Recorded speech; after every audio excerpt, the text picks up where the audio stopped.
Hari ini Bapak ingin menyampaikan materi tentang pentingnya sholat 5 waktu. Jadi, apa itu pengertian sholat? Nah, sholat itu menurut bahasa adalah as-salatu huwa ad-du'a. Sholat itu adalah doa.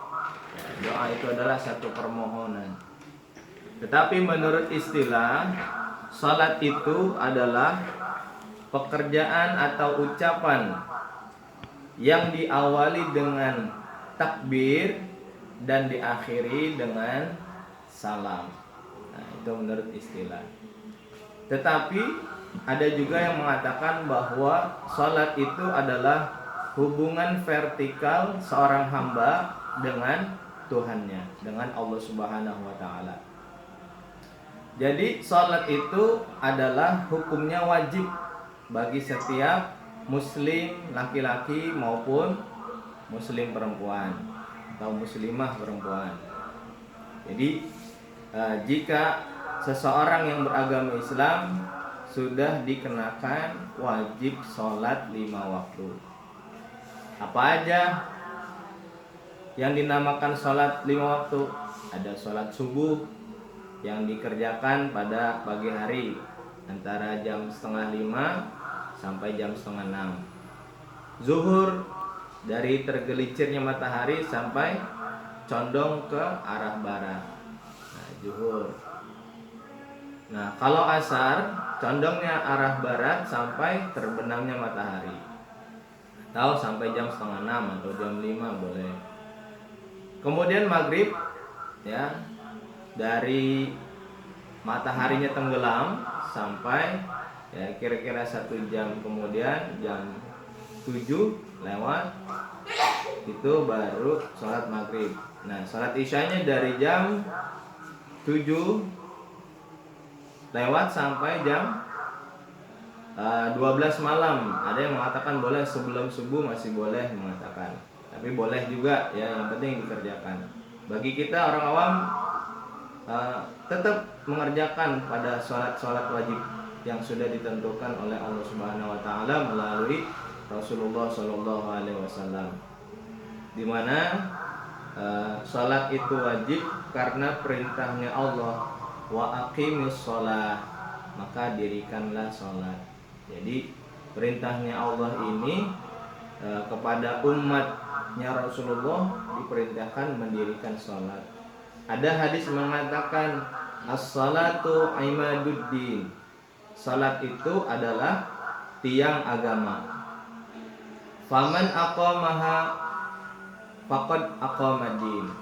Barang siapa yang mendirikan tiang itu, maka dia mendirikan agama. Faqad hadamaddin. Nah, barang siapa yang meruntuhkan tiang, berarti dia meruntuhkan agama. Jadi salat itu posisi yang paling penting setelah syahadat. Nah, kalau syahadat itu adalah fondasi harus kuat, yaitu benar-benar asyhadu alla ilaha illallah. Berarti seseorang yang sudah menyaksikan bahwa tidak ada Tuhan selain Allah, dan seseorang yang sudah menyaksikan bahwa Nabi Muhammad adalah utusan Allah, dia sudah benar-benar yakin, dia sudah benar-benar percaya, maka dia harus melaksanakan sholat. Jadi perintah sholat itu adalah wajib. Kalau kita ya, ada di hadis yang lain mengatakan dari Amr bin Shu'aib dari ayahnya, muru auladakum bis sholat wahum abna'u sab'a sinina wadribuhum 'alaiha wahum abna'u 10 sinina wa farriqu bainahum fil madaji'i. Artinya apa? Perintahkan anak-anak kalian ya dengan sholat ketika mereka sudah berumur 7 tahun. Jadi perintah sholat sudah diajarkan anak-anak kita. Jadi nanti pertama kali yang dihisab atau yang dihitung seorang hamba pada hari kiamat adalah sholatnya. Jadi kalau sholatnya baik, maka perbuatan seluruh amalnya insya Allah baik. Jika sholatnya rusak, ya sholatnya banyak bermain, banyak bercanda, maka sholatnya pun atau perbuatannya setelah sholat maka rusaklah. Nah, untuk dari itu sholat itu amatlah penting, karena sholat itu juga salah satu ibadah mahdhah, ibadah khusus, yaitu seorang hamba dengan Tuhannya. Atau bisa Nah, setelah beberapa lama kemudian, ya udah berbulan-bulan, bertahun-tahun, kemudian Sa'labah nggak kelihatan nih, biasanya jamaah sama kita nih para sahabat nih, kata Rasulullah. Ternyata Sa'labah sibuk ngurusin kambingnya. Nah, karena apa? Kambing yang tadinya satu, ya, yang sedang hamil, kemudian dua, kemudian lagi hamil lagi, jadi 4, kemudian tambah lagi jadi 8, kemudian berlipat-lipat terus sampai Sa'labah bingung untuk ngurusinnya. Nah, ketika itu Rasulullah meminta zakat kepada Sa'labah.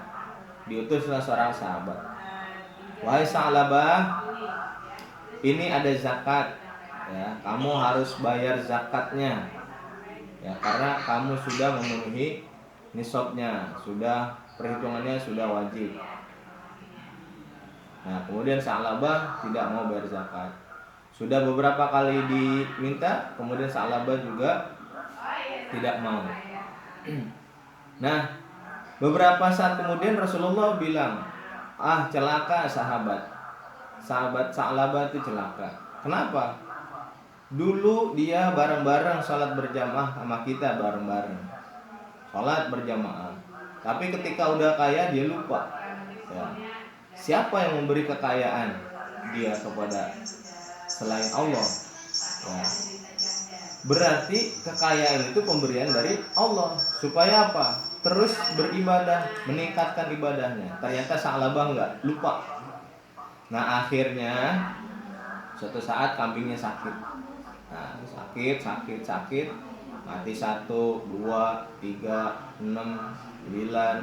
Nah, mati semuanya. Akhirnya Sa'labah miskin lagi dan sholat jamaah lagi. Nah, jangan sampai kita seperti sahabat Sa'labah, ya. Tetap sholat walaupun dalam keadaan apapun. Saat kita punya, walaupun kita tidak punya, kita ada, walaupun kita tidak ada, senang maupun kita dalam keadaan sulit, tetap sholat. Nah, kemudian apalagi? Nah, ada di sini hadis mengatakan,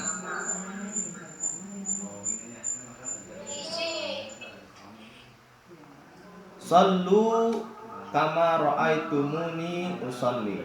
Jadi ada Rasulullah mengatakan, perintahnya sholat itu, sholatlah oleh kalian sebagaimana kalian melihat aku sholat. Jadi kalau ada orang gak sholat, berarti ngikutin siapa? Rasulullah aja yang udah kelasnya Nabi, kelasnya Rasul, kelasnya kekasihnya Allah, masih sholat. Nah, apalagi orang yang mengatakan sholat itu gak penting, atau sholat itu udah ingat, hanya sekedar ingat Allah. Nah, mau ngikutin siapa? Nah, Rasulullah aja dalam hadisnya sholat, apalagi kita yang bukan siapa-siapanya. Rasul bukan, Nabi bukan, wali bukan, ya. Jadi kita harus wajib sholat. Mau diterima atau tidak itu urusannya Allah. Yang penting kita berusaha untuk menjalankan perintahnya Allah, agar apa? Nanti di hari kiamat adalah yang paling pertama dihisab adalah sholatnya. Jadi nggak bisa orang tua kita menyelamatkan kita, nggak bisa, ya, kecuali dengan izin Allah. Nanti di alam kubur kita siapa yang nyelamatin kita? Ya, amal perbuatan kita, sholat kita terutama. Nah, nanti di alam-alam yang lain siapa yang menyelamatkan kita? Teman kita nggak bisa. Siapa lagi? Saudara kita nggak bisa. Teman kita yang dulunya setia di dunia ternyata nggak bisa. Siapa yang menolong kita pada hari kiamat? Yaitu dengan amal perbuatan kita. Nah, diantaranya sholat. Nah, sholat itu juga ya punya tujuan. Nah, tujuannya apa sholat itu? Agar diri kita itu rindu kepada Allah. Nah, sholat itu kan mengajarkan kita bertemu dengan Allah. Sholat itu kita juga diajarkan untuk berhubungan langsung kepada Allah. Nah, tidak ada sholat itu ingat yang lain, hanya kepada Allah saja. Makanya ya Allah, kapan ingin bertemu denganmu ya Allah? Dengan sholat ini salah satunya ingin menyalurkan rasa cinta kita, rasa takjub kita, rasa rindu kita kepada Allah. Jadi Allah yang maha baik, bagaimana ya Allah, saya nggak bisa melihatmu ya Allah, saya nggak bisa mendengarmu ya Allah, saya nggak bisa merasakanmu ya Allah. Tapi apa? Saya yakin dalam salat ini adalah salah satu kerinduan kita ingin berjumpa dengan Allah. Gitu. Itulah tujuan sholat. Nah, kenapa sih kita harus sholat? Nah, apa jawabannya? Nah, kenapa kita harus sholat? Ya, kita sebagai manusia ada penciptanya. Siapa penciptanya? Allah. Nah, ketika Allah menciptakan kita, nah Allah perintahin, suruh sujud. Ya, sujud dalam arti ada tata caranya. Tadi tata caranya diawali dengan takbir, perbuatan takbir, ya, sambil mengangkat tangan, kemudian diakhiri dengan salam, assalamualaikum warahmatullah. Nah, gitu. Jadi ada tata caranya. Jadi kenapa kita harus sholat? Ya, kita harus bersyukur. Karena apa? Karena Allah sudah memberikan nikmat kepada kita, memberikan rezeki kepada kita, memberikan hidup kepada kita, memberikan semuanya kebutuhan buat kita semuanya. Ya, jadi kita rasa syukur kita yaitu dengan salah satu ibadahnya dengan sholat.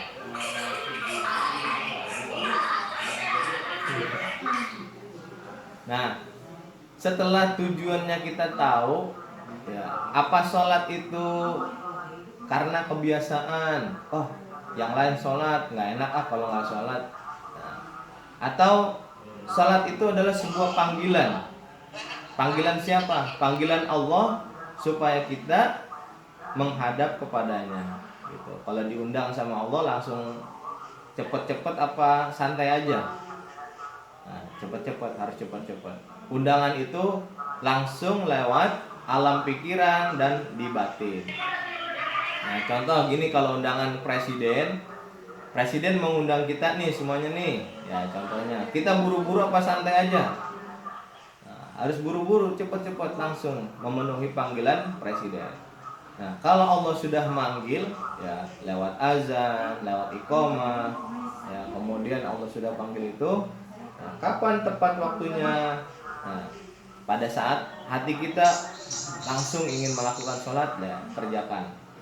Tapi diawali sebelum sholat itu harus dengan berwudu dulu. Berwudu itu artinya mensucikan dari hadas kecil. Jadi sholat itu adalah amatlah penting. Ada juga cerita gini, ketika Rasulullah lewat kuburan, nah, ada seseorang yang sedang disiksa. Ada seseorang yang sedang disiksa di dalam kuburnya. Kemudian Rasulullah berdiam diri dan mendoakan kepadanya. Kemudian para sahabat setelah melewati kuburan itu bertanya, "Ya Rasul, siapa yang kau doain tadi?" "Wahai para sahabatku, ketahuilah bahwa yang tadi aku doain itu adalah seseorang yang rajin sholatnya, rajin ibadahnya. Tapi satu, ya, ketika dia buang kotoran itu, ya, misalnya kencing atau pipis itu tidak dibersihkan, tidak disucikan, nah, dengan air yang mengalir. Jadi ibadahnya itu, salatnya itu ditolak. Karena apa? Ada najisnya, gitu.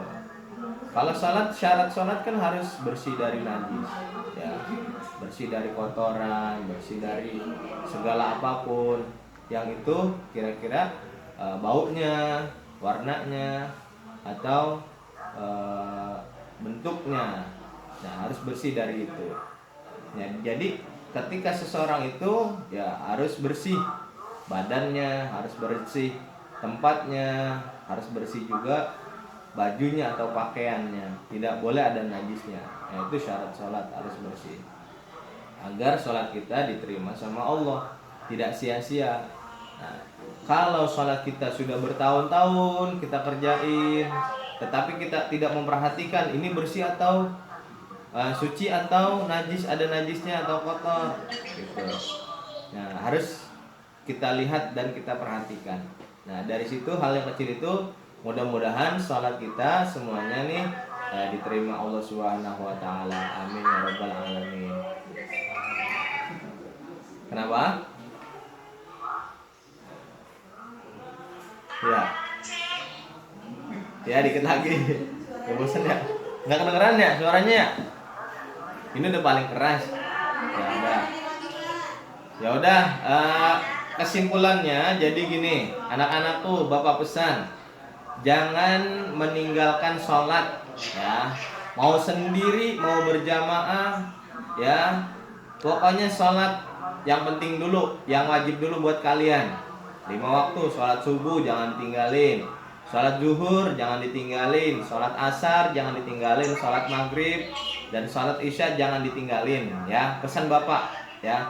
Mau diterima atau tidak, lah itu mau urusannya Allah. Yang penting kita berusaha, berupaya agar sholat kita berkualitas lebih baik dan lebih baik lagi. Ya, demikian dari Bapak. Karena suaranya juga mungkin ada yang terdengar atau ada yang tidak, ya. Nanti bisa kalian baca-baca buku juga, jangan sampai banyak main game, ya, atau main HP. Ya, pesan Bapak jangan main game aja ya, belajar. Masih kecil harus banyak belajar, ngaji, ya, yang penting ngaji. Ya, ya, nggak apa-apa main game, tapi ingat ngaji, ingat sholat, ya. Demikian, terima kasih, kurang lebihnya mohon maaf. Wassalamualaikum warahmatullahi wabarakatuh.